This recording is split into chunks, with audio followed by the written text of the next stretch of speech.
No se asuste con lo que oiga a continuación.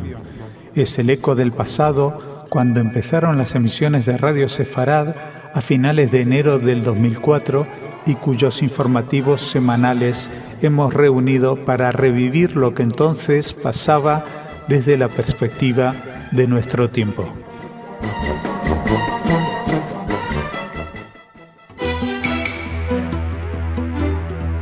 Señoras, señores, bienvenidos a nuestro segmento informativo.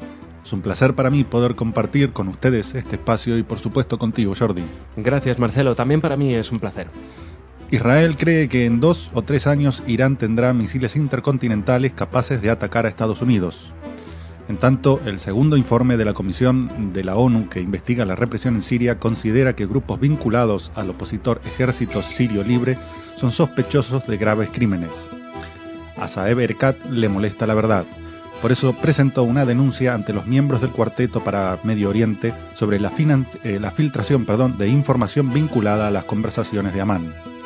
Finalmente, la mujer de Mostafa Ahmadi-Roshan, quien era el vicedirector de la instalación de enriquecimiento de uranio de Natanz, dijo que el objetivo último de Mostafa era la aniquilación de Israel. Una vez finalizada esta primera parte del informativo, Raquel nos acercará la agenda cultural, pero comenzamos ya, si te parece, con Jordi.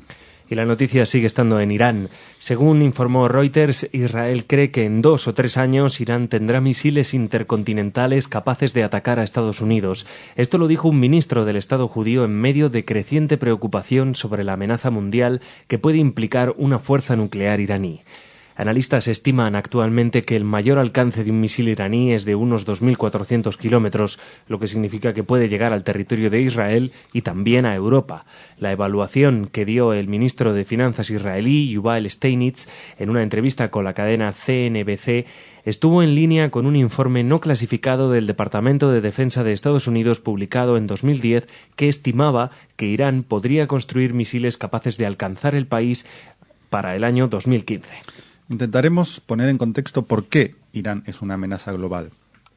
Desde el establecimiento del régimen islámico en 1979, a la subida al poder de Ahmadinejad en agosto del 2005, el mahadismo había sido una doctrina religiosa y una tradición que no tuvo ninguna manifestación política.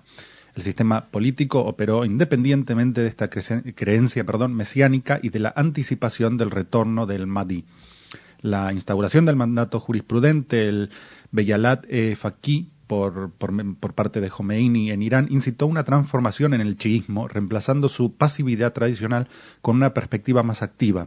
Como parte de este cambio, Jomeini declaró que los chiitas no deben esperar el retorno del Mahdi solo pasivamente, sino que deben preparar el suelo activamente para dicho retorno y para la liberación de la comunidad chiita. Inmediatamente al asumir la presidencia, Ahmadinejad comenzó a afirmar su creencia en el inminente retorno del Mahdi como base para sus actividades políticas. Pero no solo ha deseado proclamar la inminente llegada del Mahdi, el Mesías, y por lo tanto legitimar su política y acciones asociándolos con el imán oculto, sino que también se ha presentado a sí mismo como directamente conectado a Dios. El ayatolá Mesbah Yazdi, mentor de Ahmadinejad, expresó este acercamiento en un discurso del 11 de octubre de 2006. Dijo, y cito textualmente, «La mayor obligación de aquellos que esperan por la aparición del Mahdi es combatir la herejía y la arrogancia global, es decir, a Occidente y principalmente a Estados Unidos». Creo que por qué es una amenaza global queda muy claro. Y otro foco de las noticias internacionales está en Siria. El segundo informe de la Comisión de la ONU que investiga la represión en Siria, difundido ayer, considera que grupos vinculados al opositor Ejército Sirio Libre son sospechosos de graves crímenes desde que comenzó la revuelta en Siria en marzo del año pasado, según indicó el país. Los investigadores de la ONU sostienen que pese a los ejemplos de graves abusos de los derechos humanos cometidos por miembros de diversos grupos del Ejército Libre Sirio, la magnitud y la organización no es comparable con la violencia estatal. Entre las pruebas de abusos perpetrados por el Ejército Libre Sirio en la ciudad de Homs hay evidencias de torturas y ejecuciones de presuntos miembros de la Shabiha, los matones del régimen, y de familiares, además del secuestro de agentes de las fuerzas de seguridad o de sus familias para lograr la liberación de personas detenidas en dependencias de organismos estatales. La comisión también ha entregado al Alto Comisionado de la ONU para los Derechos Humanos una lista con nombres de responsables militares y gubernamentales sirios autores de crímenes contra la humanidad. Dicha lista permanece en secreto. La ONU, una vez más, hace gala de su doble rasero ya estructural. En el caso de Israel, siempre, invariablemente, se acusa y señala exclusivamente al Estado judío como único culpable de la situación en el conflicto con los palestinos. No se escuchan voces que acusen de crímenes de guerra a Hamás, ni que condenen la glorificación del terrorismo y la perpetuación del odio por parte de la autoridad palestina.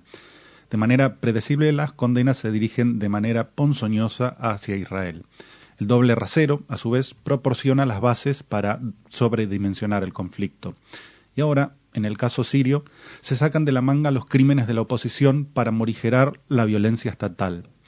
La ONU se ha ido convirtiendo en un instrumento de la mayoría automática islámica y ya no representa, o lo hace de manera muy leve, a la comunidad internacional. Y ahora vamos a hablar de las eternas negociaciones, porque el negociador jefe de la OLP, Saeb Erekat, confirmó, según la agencia de noticias, que presentó una denuncia ante los miembros del Cuarteto para Medio Oriente, que integran Estados Unidos, la Unión Europea, la ONU y Rusia, sobre la filtración desde Israel de información vinculada a las conversaciones de Amán. De acuerdo con Erekat, quien se había reunido en Amán con el enviado israelí Isaac Molho, las dos partes acordaron que el contenido de las discusiones seguiría siendo confidencial. El gobierno israelí está decidido a destruir cualquier posibilidad de reanudar el proceso de paz, añadió este negociador palestino, Saeb Erekat. Sus declaraciones se produjeron en respuesta a los informes difundidos en los medios de comunicación israelíes, según las cuales las posiciones presentadas por el primer ministro Benjamin Netanyahu sobre la cuestión de las fronteras no es muy diferente a las impulsadas por la ex canciller Tzipi Livni durante la conferencia de Anápolis. A Erekat lo que le preocupa es que la verdad salga a la luz, que se sepa que una vez más han dado un portazo.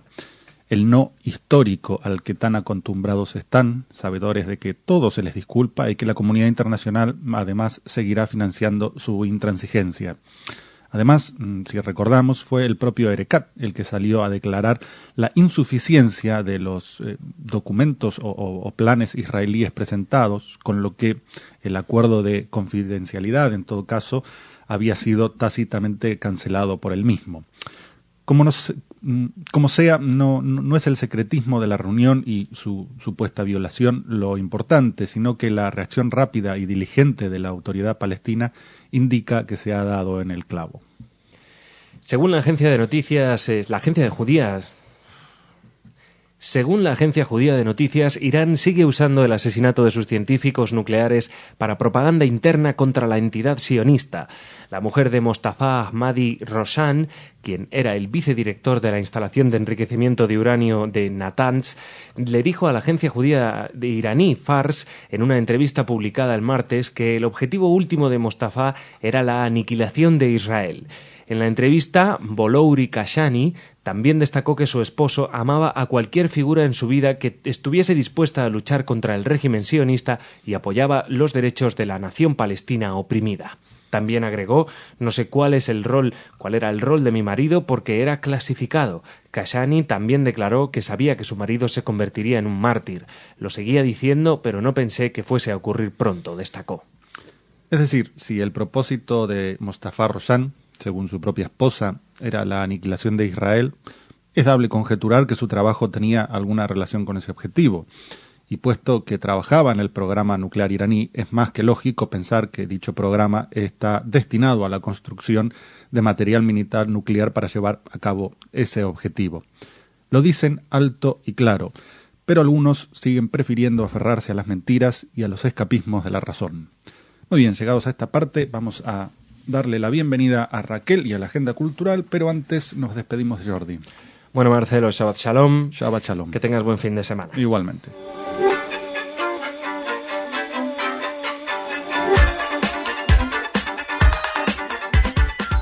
Y es el turno de Kol Atagbut.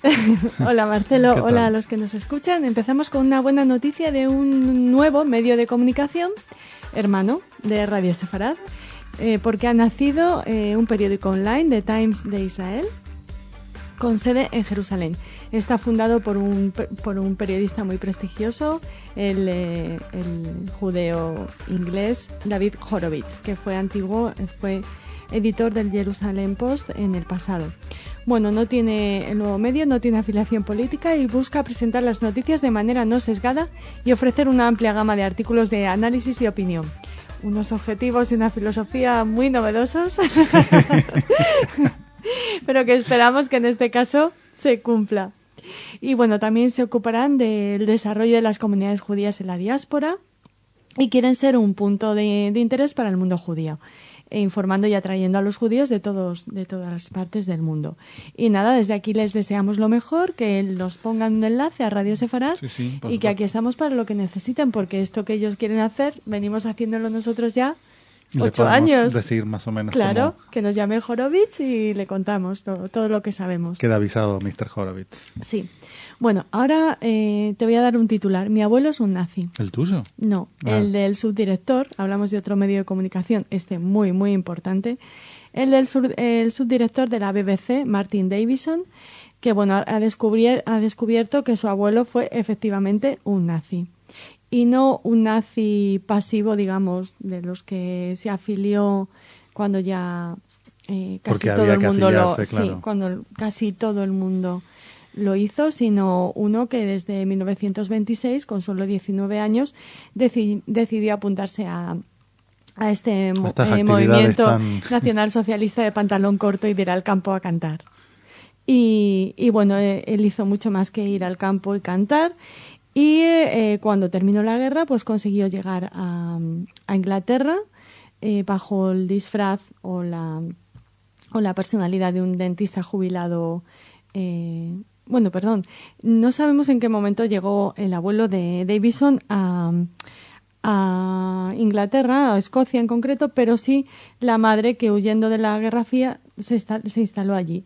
Entonces el abuelo, imaginamos que después de ejercer en Berlín como dentista normal y corriente y tal, pues su jubilación la pasó junto a su hija. Entonces en la familia pues había esa sombra de sospecha, porque él desde luego no renegaba para nada de la ideología nazi ni de lo que habían hecho los alemanes, que comparaba con que querían un imperio como Churchill o su querencia, su amor por sus camaradas de guerra. Cuando murió en 1992, el periodista y su hermana iniciaron una investigación, entre las que, por ejemplo, encontraron la carta de filiación al partido nazi, diversos documentos que hablaban de eso, de una participación efectiva de su abuelo en la política nazi. Y de ahí, ¿no?, lo de Mi abuelo es un nazi, una historia que, bajo el título El nazi perfecto, la publica la editorial Anagrama. Ahora te la regalo caer en las manos de ese dentista. Bueno, es que además, aprovechando sus contactos, le robó la clínica a un dentista judío berlinés, por supuesto, la clínica que era, por lo visto, de las más avanzadas de Berlín en cuanto a nuevos métodos odontológicos, ¿no? Así que una gran persona, el abuelo, el abuelo del señor Davidson.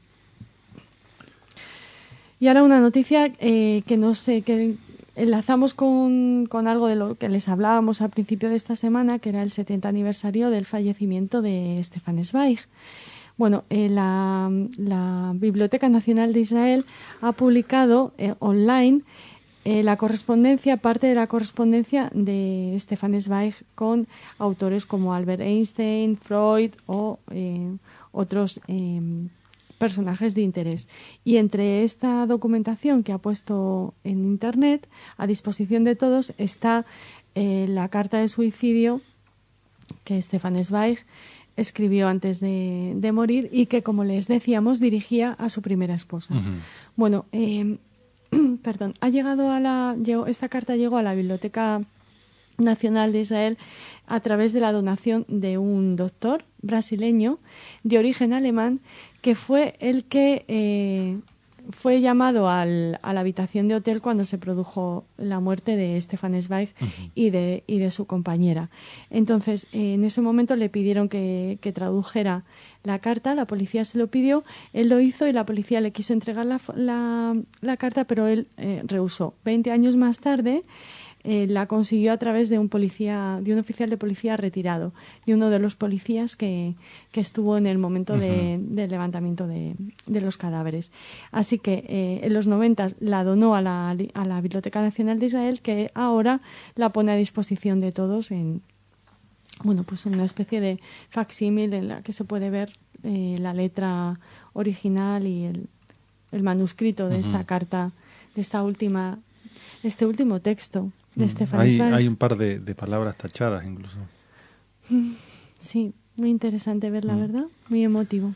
Así es. Bueno, y terminamos con una nota que por necesidades de tiempo no hemos podido dar durante esta semana, y es que seguro que ustedes vieron no sé si fue el lunes o el martes, que el miércoles, creo que fue. El miércoles, que en el buscador de Google, el Doodle era una especie de ondas hipnóticas que hacían homenaje al 55 aniversario del nacimiento de Heinrich Rudolf Hertz, que era de origen judío y que fue el descubridor del efecto fotoeléctrico y de la propagación de las ondas electromagnéticas.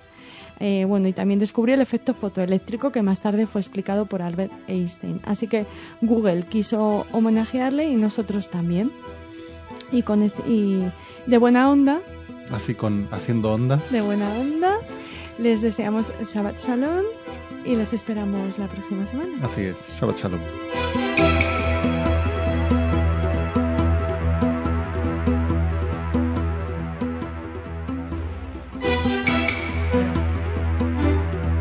Señores, señoras, bienvenidos a nuestro segmento informativo. Es un placer para mí poder compartir con ustedes este espacio y, por supuesto, contigo, Jordi. Muchas gracias, Marcelo. También para mí lo es. Una semana más y ya alargamos con estas noticias ya más serias. Benjamin Netanyahu condenó duramente al presidente de la Autoridad Palestina por su discurso en la conferencia de Doha, que tenía un claro objetivo de incitación al odio y a la violencia. Los ministros de Exteriores de la Unión Europea aprobaron ayer una nueva batería de sanciones económicas contra Siria. Crece la conflictiva interna iraní ante las elecciones legislativas del próximo 2 de marzo. Y finalmente, el Consejo de Derechos Humanos de las Naciones Unidas está a punto de cancelar la memoria y de banalizar el mal. Una vez finalizada esta primera parte del informativo, Raquel nos traerá la agenda cultural, pero comenzamos ya con Jordi. Comenzamos con la actualidad en Israel, ya que el primer ministro Benjamin Netanyahu informó a Aurora condenó duramente al presidente de la Autoridad Palestina, Mahmoud Abbas, por su discurso pronunciado en la conferencia de Doha, en Qatar, en la que el líder palestino afirmó que Israel está tratando de borrar la naturaleza árabe, islámica y cristiana de Jerusalén. Se trata de un grave discurso de incitación de quien supuestamente dice que aspira a la paz, denunció en un comunicado difundido por la oficina del primer ministro. Ha llegado el momento que la dirigencia palestina deje de negar el pasado y distorsionar la realidad. Desde hace miles de años Jerusalén es la capital eterna del pueblo judío. Bajo la soberanía israelí, Jerusalén continuará estando abierta a los creyentes de todas las religiones. Existe aquí libertad de culto para todos e Israel continuará protegiendo devotamente los lugares sagrados de todas las religiones. Israel espera de quien aparentemente dice aspirar la paz prepare a su pueblo para la coexistencia y no propague mentiras e incitación, porque así no se hace la paz, subrayó el primer ministro. Durante su alocución, Abbas comparó al gobierno de Jerusalén con la ocupación de los romanos y de los cruzados. Abbas transmitió dudas acerca de la existencia del templo judío de Jerusalén y acusó a Israel de tratar de dañar la mezquita de Al-Aqsa. Además, llamó a todos los musulmanes del mundo a acudir a Jerusalén. Abbas afirmó que Israel está empleando varios métodos para llevar adelante una limpieza étnica de los residentes árabes en Jerusalén oriental. Una mentira que se repite como los libelos y que funciona porque todos están dispuestos a creerla, a suplantar la verdad con ella. Un libelo que nació en 1969, cuando se aseguró que un judío había incendiado la mezquita de Al-Aqsa. La realidad es bien distinta. Se trataba de un australiano que además no era judío. Pero la mentira, cuando es conveniente, se transforma en verdad. Se crea una omnipresencia del malestar, de la ofensa, que impide la expresión de otras emociones y así asegura la uniformidad ideológica. De esta manera, las cogniciones controlarán y prefigurarán las futuras interpretaciones y las propias acciones. Así se cierra el círculo, que garantiza la recreación de un guión impuesto, porque una vez que una ideología es adquirida, la experiencia personal queda suplantada o al menos condicionada por el todo abstracto. Para ello, el conflicto es un medio de asegurarse la cohesión y la fácil asimilación de la mentira. Difícil de asimilar es lo que continúa sucediendo en Siria. Los ministros de Exteriores de la Unión Europea aprobaron ayer, según informó El Mundo, una nueva batería de sanciones económicas contra Siria. En concreto, se prohíbe la importación de oro y otros metales preciosos procedentes de ese país y se bloquearán los activos del Banco Central sirio bajo jurisdicción europea. También se ha acordado prohibir el vuelo de aviones de carga procedentes de Siria e incluir a otras 7 personas, todos ellos miembros del gobierno de Bashar al-Assad, a la lista de personalidades y empresas cuyos activos europeos quedan congelados. El castigo económico al régimen de Assad persigue obstaculizar sus principales vías de financiación y persuadir al gobierno para que detenga la represión contra su población, aunque de momento la respuesta por parte del gobierno de Siria ha sido justo la contraria, ya que se han intensificado los ataques y se han paralizado la evacuación de los heridos. Por otra parte, la alternativa de una intervención militar o la posibilidad de armar a la oposición para contrarrestar los ataques de Assad siguen sin contar con los apoyos suficientes dentro del Consejo Europeo. Y mientras tanto, Siria escenificó un referéndum en medio de la represión, porque si bien otros partidos tendrán el derecho a designar a sus candidatos para la presidencia, queda limitada a un máximo limitada a un máximo de 2 mandatos de 7 años cada uno. Esta enmienda recién entrará en vigor a partir de las próximas elecciones presidenciales, que están previstas para 2014, lo que permite que al-Assad, que ya lleva 12 años al frente del país, tras 3 décadas de gobierno de su padre Hafez, pueda seguir en el cargo durante 16 años más, es decir, hasta 2028. Además, la Comisión Constitucional mantuvo también el artículo que estipula que el presidente, que conserva amplias prerrogativas, debe de tener al menos 40 años y ser musulmán, lo que por supuesto ha puesto en pie de guerra tanto a la importante comunidad cristiana como a los musulmanes laicos. Cambiar para que nadie cambie. Las urnas como una metáfora de la represión por otros medios. Un cambio que también podría llegar en Irán, un cambio que poco cambiaría y, de hacerlo, creo que sería para peor. El acoso al presidente de Irán, Mahmoud Ahmadinejad, y su entorno por parte de los ultraconservadores del régimen islámico, fieles al líder supremo Ali Khamenei, crece al acercarse las elecciones legislativas del próximo 2 de marzo, que pueden llevar a una mayor radicalización del país.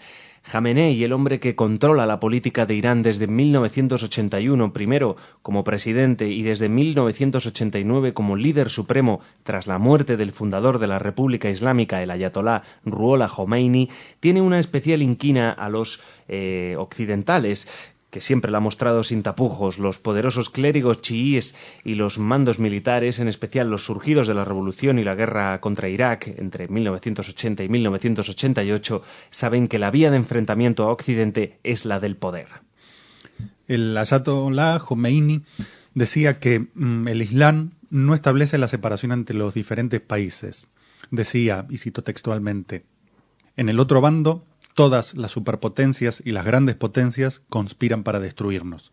Si nos circunscribimos a un espacio aislado, nos enfrentaremos a una derrota. Es decir, hay que llevar el conflicto a todas partes, exportar el odio, la idea de una nueva edad de oro del Islam. Por otra parte, el historiador y politólogo turco Amit Bozarslan explicó la lógica del conflicto perpetuo de la siguiente manera. Los estados o grupos dirigentes ven en la guerra un alivio. Es mejor que los jóvenes escuchen el llamado de un romanticismo guerrero y se batan en otro país o contra otro país a que pasen a la acción en su propia casa. En cuanto a los antiguos notables del islamismo, no tienen inconveniente en aprovechar esta participación a distancia para conseguir cierta inmunidad frente a sus respectivos poderes, a la vez que cosechan, por procuración, la gloria de los combatientes. Una gloria póstuma y cínica en cuanto al registro de los derechos humanos es la que parece que se llevará Gaddafi. La organización UN Watch dio a conocer que, a pesar de la propia investigación del Consejo de Derechos Humanos de la ONU de este año para encontrar evidencia de crímenes de guerra perpetrados por el régimen de Gaddafi, De acuerdo con el programa de su actual periodo de sesiones, se propone examinar y aprobar el resultado final de la revisión de la Jamahiriyya árabe libia, que colma de elogios al régimen caído en desgracia. De acuerdo con el calendario del Consejo, el extenso informe aclamando el historial de derechos humanos de Gaddafi se presentará el 16 de marzo y luego será aceptada por el Consejo a finales de mes. El informe de la sesión de marzo que la ONU ha ofrecido en el sitio web es el resultado de una reunión de 2010 que estaba destinada a revisar el historial de los derechos humanos de Libia. Entre los países que elogian los logros libios en el campo de los derechos humanos se encuentran Irán, Qatar, Sudán, Siria, Corea del Norte, Palestina, Túnez, Irak, Arabia Saudita, Jordania, Venezuela, Cuba, Egipto y Pakistán, entre otros. Un muestrario de los que respetan los derechos individuales, la democracia y la legalidad internacional. Pues si son los que violan los derechos los encargados de vigilarlos, mal vamos. Y lo peor es que así vamos hace tiempo, pero parece no importarle mucho a nadie. Como si el Consejo de Derechos Humanos fuese una concesión siniestra y cínica que se les hace a los países que pisotean esos mismos derechos a diario. Demasiados nombres de ese consejo tienen un único apellido: petróleo. Muy bien, y llegados a esta parte, vamos a darle la bienvenida a Raquel y a la agenda cultural, pero antes, como siempre, nos despedimos de Jordi. Muy bien, Marcelo, pues mañana más. Mañana más.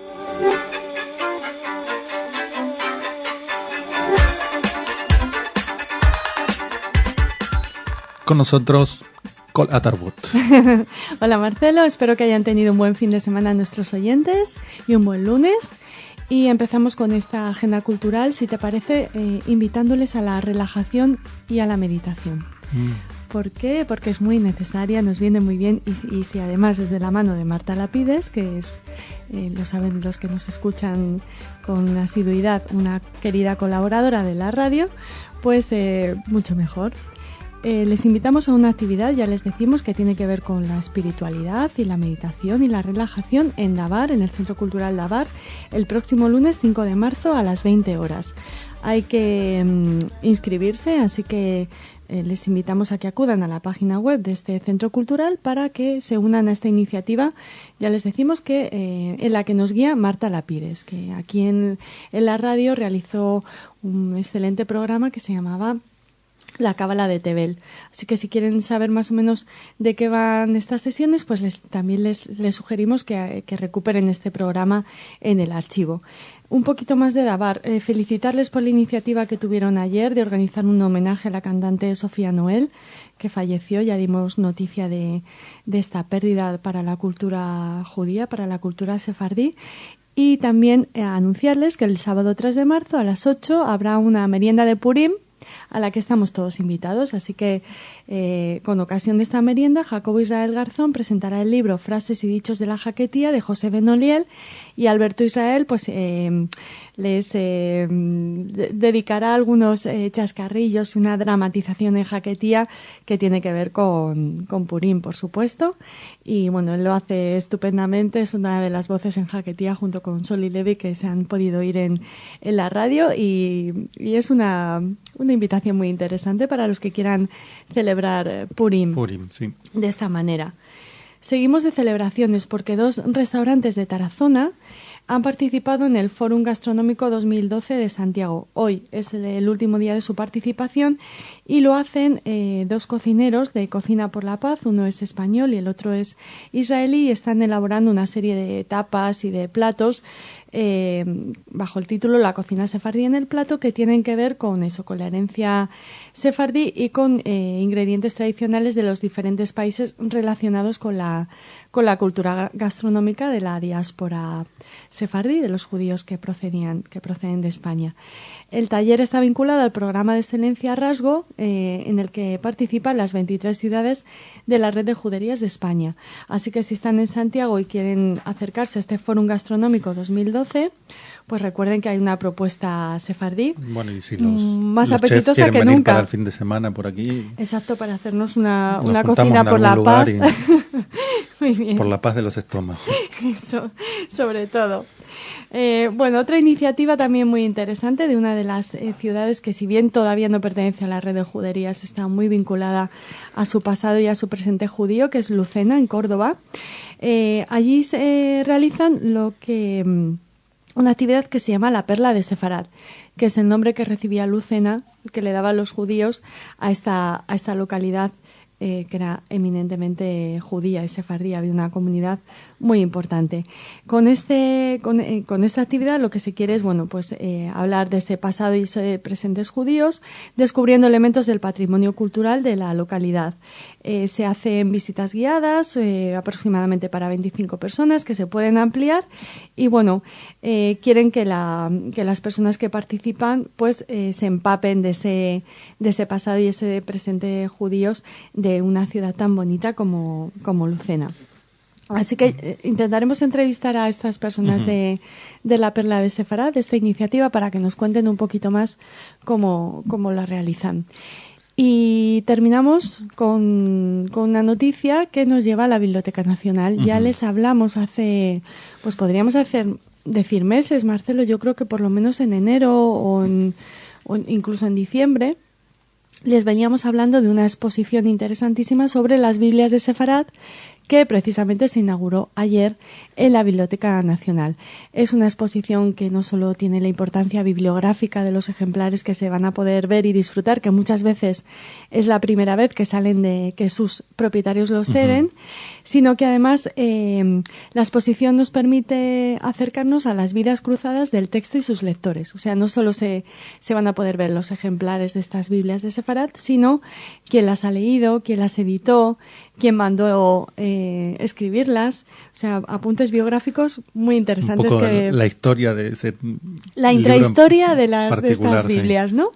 Y también, como les decíamos, con la Perla de Sefarad, intentaremos hacer una entrevista próximamente para que el comisario de la exposición nos hable de estas Biblias que en el judaísmo medieval, constituyeron el eje central sobre el que giraba la vida cultural y religiosa de los judíos de la península ibérica. La muestra está organizada en 8 secciones, les decimos algunas: la Biblia, que goza de un lugar central, el aprendizaje, la liturgia, la exégesis bíblica, la polémica, la razón y la revelación. Muy interesante. Y también hay un apartado para el coleccionismo propiamente español. Los manuscritos elegidos quieren ser testimonio, en algunos casos, de permanencia de los judíos, y de otros de ese viaje de ida y vuelta que reflejan las propias vidas de los lectores y de los poseedores de estas Biblias. Y no ganó Footnote, hay que decirlo. No, ganó la iraní. Que solo sea en lo cinematográfico. Sí. No volvemos a ese tema. Lo dejamos para el informativo de mañana, ¿no? Sí, porque ya de Irán... Les esperamos mañana. Hasta mañana.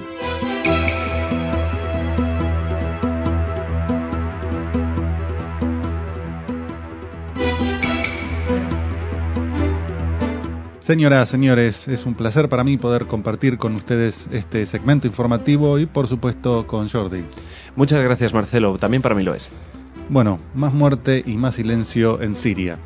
Por otra parte, un poquito más al norte, en Turquía, una muestra de solidaridad israelí. Volviendo a Israel, la cíclica estrategia palestina otra vez en marcha. Y finalmente, los estadios de fútbol como un refugio para los nazis. Una vez finalizada esta primera parte del informativo, Raquel nos traerá la agenda cultural, pero ya comenzamos con Jordi.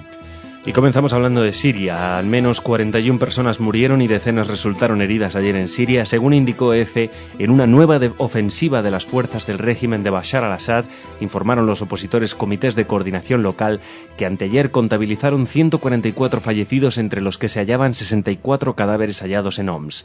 En un comunicado, los comités precisaron que en la localidad de Helfaya, en Hama, se reanudaron los bombardeos por 5º día consecutivo, lo que causaron la muerte a más de 20 personas y heridas a un centenar.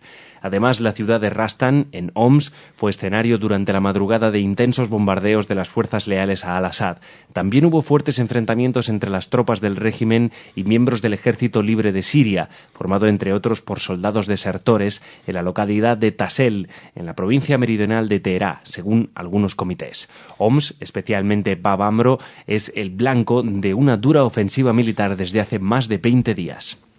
Robert Fisk, el corresponsal del diario Independent en Medio Oriente, escribía en febrero de 2007 respecto de las masacres de musulmanes a manos de los musulmanes que no había ni una sola palabra de crítica, ni un ápice de preocupación por parte de los países musulmanes. Lo que sí ocurre si es Israel quien responde a un ataque previo. Entonces, se preguntaba Fisk, ¿cuándo la sangre árabe se convierte en menos sagrada? ¿Por qué no lo es cuando es derramada por árabes? Pero la misma pregunta podría ser hecha en Occidente a miles de organizaciones prestas a defender los derechos que hoy parecen haber quedado anulados, o al menos que no merecen ser defendidos. El Centro de Documentación de Violaciones de los Derechos Humanos Sirios ha elevado a 7.043 el número de civiles fallecidos en el país desde el inicio de la represión por parte del gobierno de Bashar al-Assad, al tiempo que ha señalado que por parte del ejército han perdido la vida 1.783 personas, lo que deja la cifra de víctimas por el conflicto en 1.845. El silencio oficioso y cómplice es apabullante. El desprecio a la vida lo es aún más. Mientras tanto, en Turquía, como decía al principio, un ejemplo de ayuda humanitaria real y sincera tiene lugar desde hace 3 meses. Así es, Marcelo, porque como publicó el diario Aurora, una aldea israelí fue inaugurada en la región de Van, en el este de Turquía, aquella que fue sacudida hace 3 meses por un terremoto que provocó la muerte de cientos de personas y miles de heridos. Se trata de 130 viviendas móviles donadas por el Estado judío a los supervivientes. Una delegación del Ministerio de Defensa encabezada por Dudu Cohen, jefe de la emergencia, y Marcel Aviv, coordinador de ayuda humanitaria, visitó la zona con sus anfitriones turcos, el vicerrector de la universidad local, el profesor Mehmet Uzer, y el gobernador de dicha localidad, Van. Tras el cruel terremoto aparecieron ustedes, los israelíes, con muchos equipos y montones de cosas para ayudar, y por eso quiero agradecerles desde lo más profundo de mi corazón. Ustedes son nuestros verdaderos amigos y la prueba de eso está delante de nosotros, dijeron oficiales turcos. Un grupo de 1.300 habitantes que perdieron sus viviendas en el terremoto recibirá alojamiento en la nueva aldea. Y mientras tanto, Turquía restringió el uso de su espacio aéreo para los vuelos de carga israelíes esta misma semana. La respuesta israelí es justamente la asistencia a las víctimas del terremoto en Turquía. ¿Qué más se puede agregar si un gesto lo dice todo? Como también lo dice todo la actitud invariable de los líderes palestinos. El diario Haaretz informó que Amira, miembro del Comité Ejecutivo de la Organización para la Liberación de Palestina, le dijo a la agencia de noticias MAN que la autoridad palestina está evaluando proseguir su cooperación económica y en materia de seguridad con Israel o, por el contrario, encender el levantamiento popular contra la ocupación israelí. Mahmoud Abbas ha estado declarando recientemente que tiene pensado ponerse en contacto con el primer ministro Benjamin Netanyahu para pedirle que le clarifique las posiciones de Israel sobre varios asuntos. Si las respuestas no son satisfactorias, planean regresar a los cuerpos de Naciones Unidas. El viernes pasado, Abbas le dijo a un canal de televisión egipcio que planeaba hacer un anuncio dramático en un plazo de 10 días, dado que las conversaciones diplomáticas con Israel habían fallado. El eterno retorno a la negación del otro, un calco de lo que hizo Yasser Arafat cuando dio el portazo en Camp David. Ahora Mahmoud Abbas reitera la estrategia. A la negativa de negociar se responde, o se actúa, mejor dicho, con una violencia dirigida hacia afuera para que no termine dirigiéndose hacia los propios líderes palestinos. La palabra levantamiento en árabe es intifada. Quien quiera que piense que esta intifada comenzó por una despreciada visita de Sharon a la explanada de la mezquita, está equivocado. Esta intifada estuvo planeada de antemano, desde el momento en que el presidente Arafat regresó de las negociaciones de Camp David. Esto no lo dijo cualquier persona. Estaba hablando de la segunda intifada. Esto lo admitía el ministro de Comunicaciones palestino Imad al-Faluji el 3 de marzo de 2001 en el diario Al-Safir. Pero nadie quiere ver ni oír. La verdad no sirve para el ataque constante a Israel. Y terminamos, Marcelo, con deportes, la cara más amarga del deporte. El delantero israelí Itai Shakhter del Kaiserslautern fue increpado con insultos de sucio judío y saludos hitlerianos por un grupo de hinchas alemanes en un entrenamiento en Maguncia, según informa el diario alemán Bild. Los hechos, calificados de escándalo en la Bundesliga, ocurrieron el domingo, un día después del partido contra Maguncia, que terminó con derrota 4-0 para los del Kaiserslautern, así señaló el diario Aurora.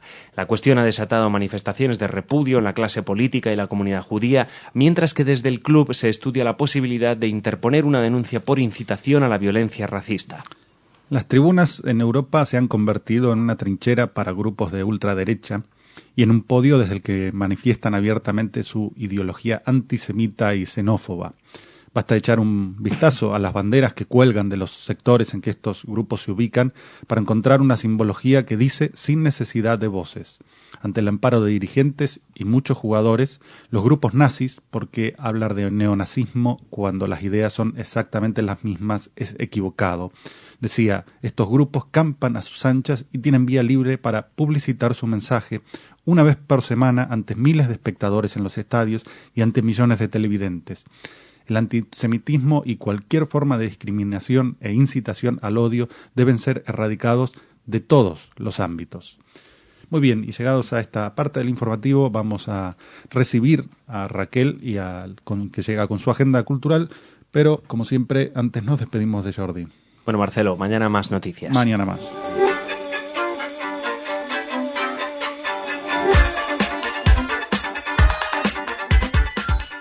Con todos nosotros, Cola Tarbut. Hola, eres muy amable. Hola a todos los que nos escuchan.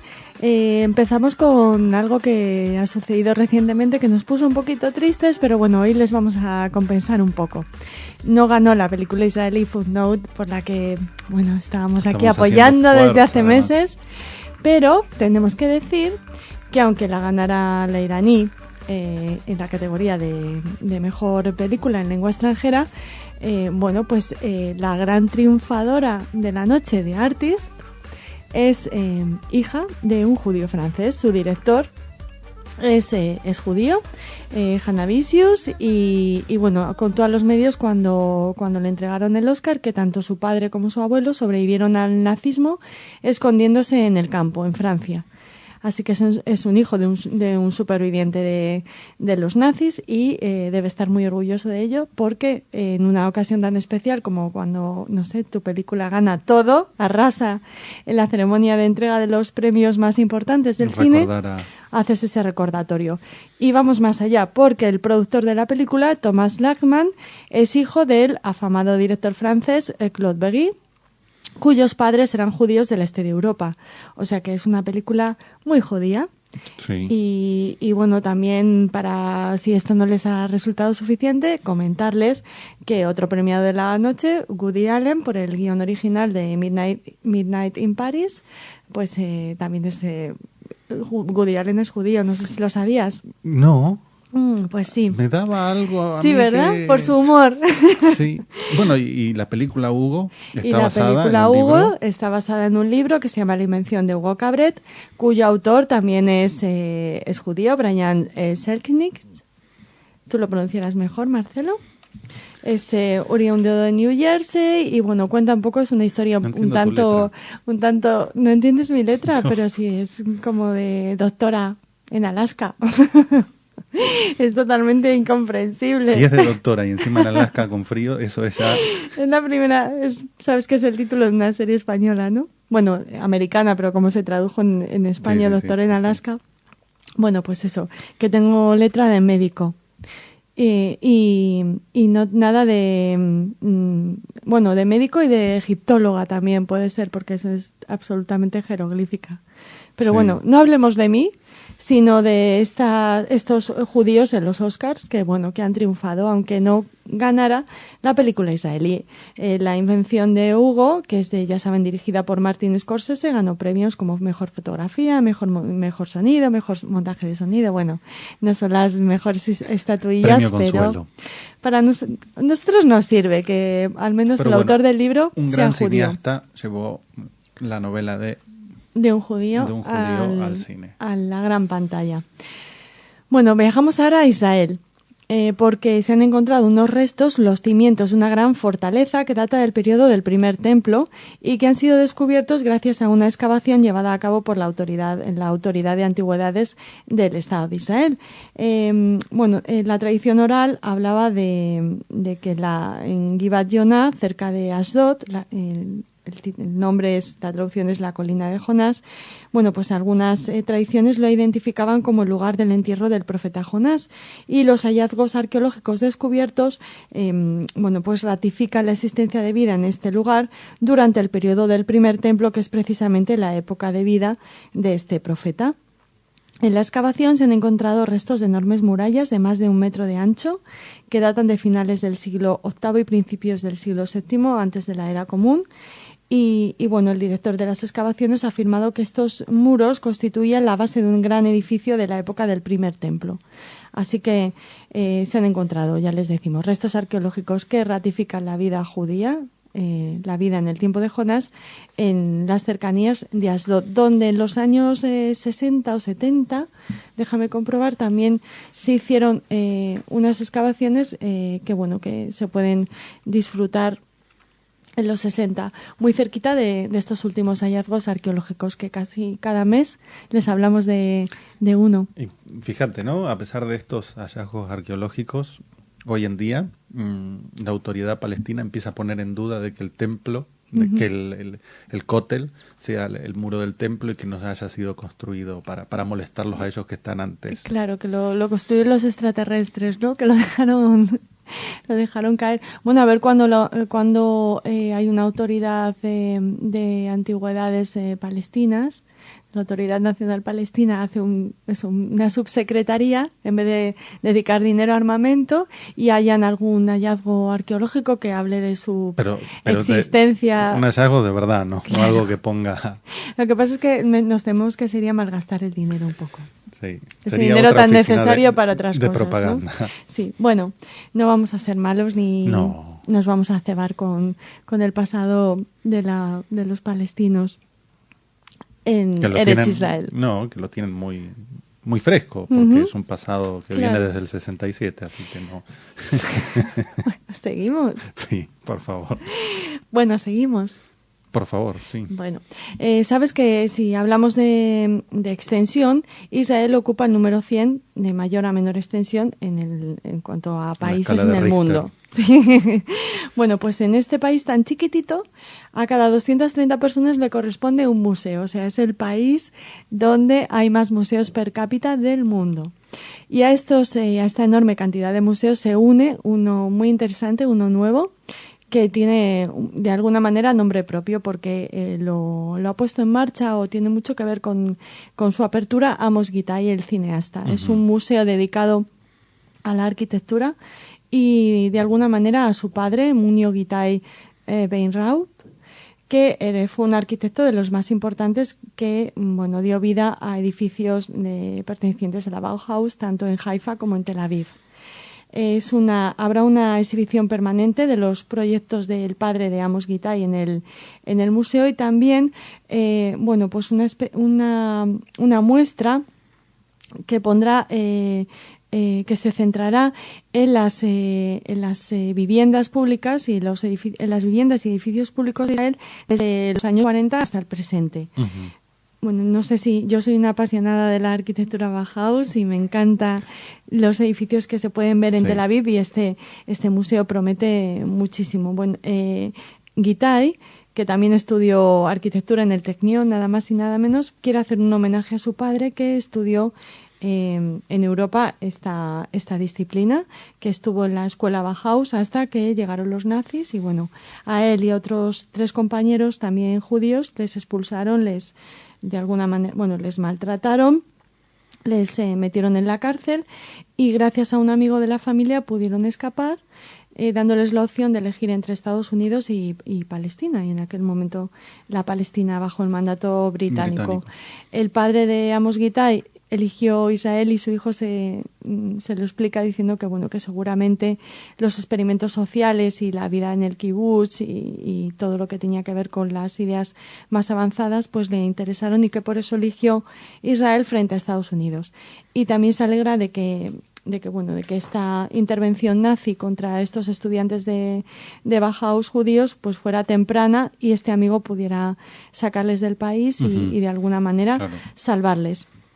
No solo es interesante la apertura del museo, que se realizará el próximo 16 de marzo, sino que aprovechando esta apertura se va a presentar la nueva película de Amos Gittai, que tiene mucho de autobiográfico, porque narra la historia de su padre. Y estamos deseando verla, la verdad. Pues un poco lo que les hemos contado, la historia de este estudiante judío de arquitectura que tiene que huir de Europa e instalarse en Israel, donde puede desarrollar su arte con estos edificios tan interesantes y que convierten a Tel Aviv y a Haifa en ciudades únicas. Sí, ciudades museos. Hasta mañana. Hasta mañana.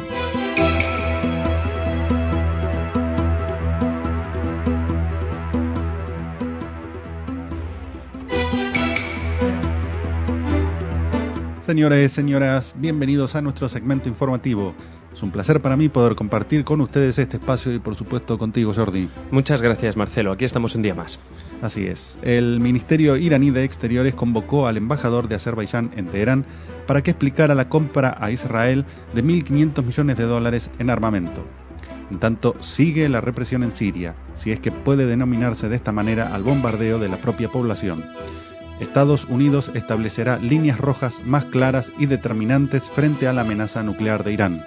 Finalmente, el activista británico-palestino Azzam Tamimi reiteró sus fuertes conexiones con el grupo terrorista Hamas y su voluntad de convertirse en mártir en un evento en una universidad londinense.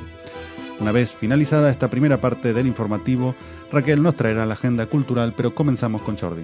Y empezamos un día más en Irán. La agencia EFE informó que el Ministerio iraní de Exteriores convocó al embajador de Azerbaiyán en Teherán para explicar la compra a Israel de $1.500 millones en armamento.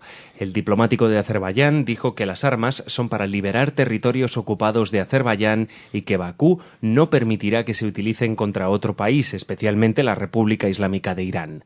El representante iraní advirtió al embajador azerbaiyano que la política de Israel de usar el territorio de estados fronterizos para actuar contra Irán y le instó a que eviten que se use su país para actividades terroristas. El pasado 12 de febrero, el Ministerio de Exteriores iraní ya había convocado al embajador de Azerbaiyán en Teherán para pedirle que su país detuviese las supuestas operaciones en su territorio de redes de espionaje del Mossad israelí contra Irán. Hace solo 2 días, el presidente iraní defendía el reforzamiento de la cooperación militar con el Líbano y afirmaba que Occidente no podrá evitar la debacle de Israel. En el mismo discurso, llamó al Líbano a trabajar junto a Irán en aras de la unidad para enfrentar a Occidente e Israel. Es decir, que abiertamente utiliza a países fronterizos con Israel para actuar contra el Estado judío. Mientras una mano escribe, la otra va borrando y reescribiendo la realidad. Y aún así, la mayor parte de los países occidentales aún no ve o no quiere ver la amenaza iraní, el arte de la ceguera voluntaria. Al menos 92 personas murieron y varios centenares resultaron heridos ayer en Siria, como indicó el diario Aurora, en una nueva ofensiva de las fuerzas del régimen del presidente Bashar al-Assad contra las provincias centrales de Homs y Hama, según informó un grupo opositor. En Homs, el grupo opositor denunció una nueva masacre de las tropas del régimen y elevó a 26 los muertos y a 180 los heridos tan solo en el castigado barrio de Baba Amro, donde hace una semana perecieron 2 periodistas extranjeros en un bombardeo.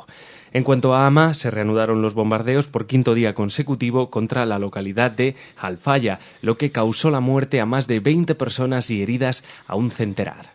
El politólogo historiador turco Amit Bozraslan dice en su libro Una historia de la violencia de Medio Oriente, y cito textualmente: Michel Seurat cita las palabras de Rifat al-Assad, que en junio de 1980 se declaraba dispuesto a sacrificar 1/10 parte de la población de su país para salvar la revolución. 1 millón de muertes en una población de 10 millones en total, 25.000 entre 250.000 habitantes de Hama. Las cuentas cuadran. Cierra la cita. Esta cita la extrajo del libro El estado de barbarie del propio Michel Seurat. ¿Le cuadrarán también las cuentas a su sobrino Bashar al-Assad? Estados Unidos establecerá líneas rojas más claras y determinantes frente a la amenaza nuclear de Irán antes de que el 5 de marzo el primer ministro Benjamin Netanyahu se reúna en Washington con el presidente Barack Obama, según indicó Wall Street Journal. Obama, asegura Aurora, podría ser más preciso en su potencial respuesta contra Irán en un discurso que dará el domingo en el Comité de Asuntos Públicos estadounidense-israelí.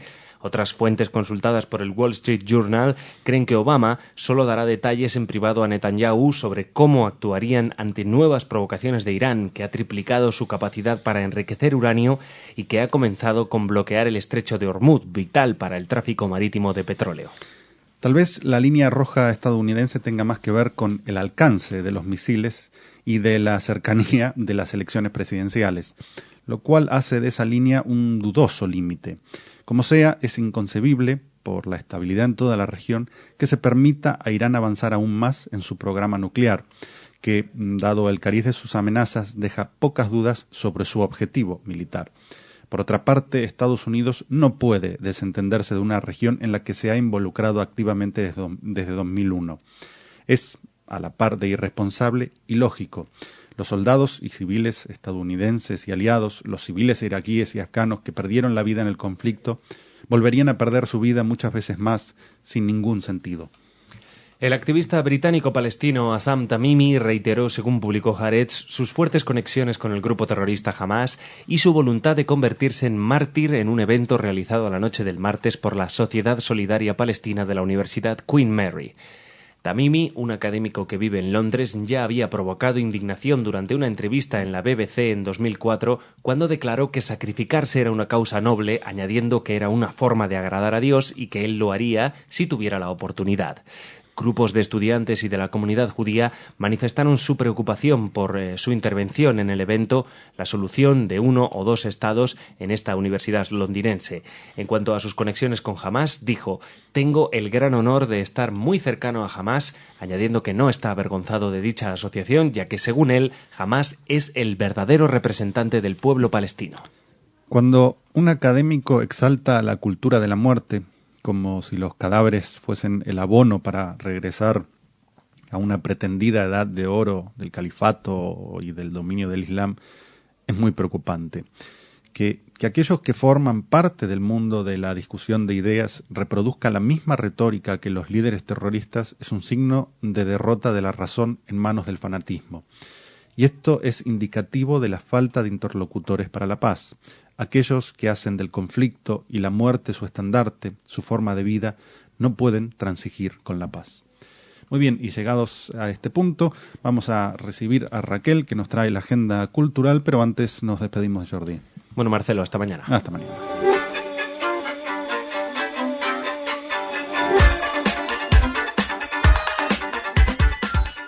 Y para que no hacerlos esperar más... Hola, Marcelo. La voz de la cultura. Hola a todos los que nos escuchan también. Empezamos con una noticia muy, muy bonita. Bueno, todos sentimos una vinculación especial hacia Ana Frank y esta noticia nos habla de su legado. Una parte de su legado, sobre todo lo que tiene que ver con las cartas, con recuerdos familiares, con fotografías que se conservaron gracias a que la familia de la hermana de Otto Frank, del padre de Ana, consiguió escapar e instalarse en Basilea y no sufrieron el holocausto en carne propia, digamos, sí por la muerte de Ana, Margot y Edith, sí, la madre de la familia, la esposa de Otto. Bueno, pues gracias a que ellos estuvieron a salvo se han conservado muchos documentos que tienen que ver con ese legado familiar de Ana Frank. Y vuelven a Frankfurt, que es la ciudad donde nació Ana, aunque siendo muy pequeñita, la familia se trasladó a Ámsterdam, como saben todos nuestros oyentes. esta apertura de un museo dedicado, no es un museo dedicado a Ana, sino que en el Museo Judío de Frankfurt va a haber una parte dedicada a Ana Frank.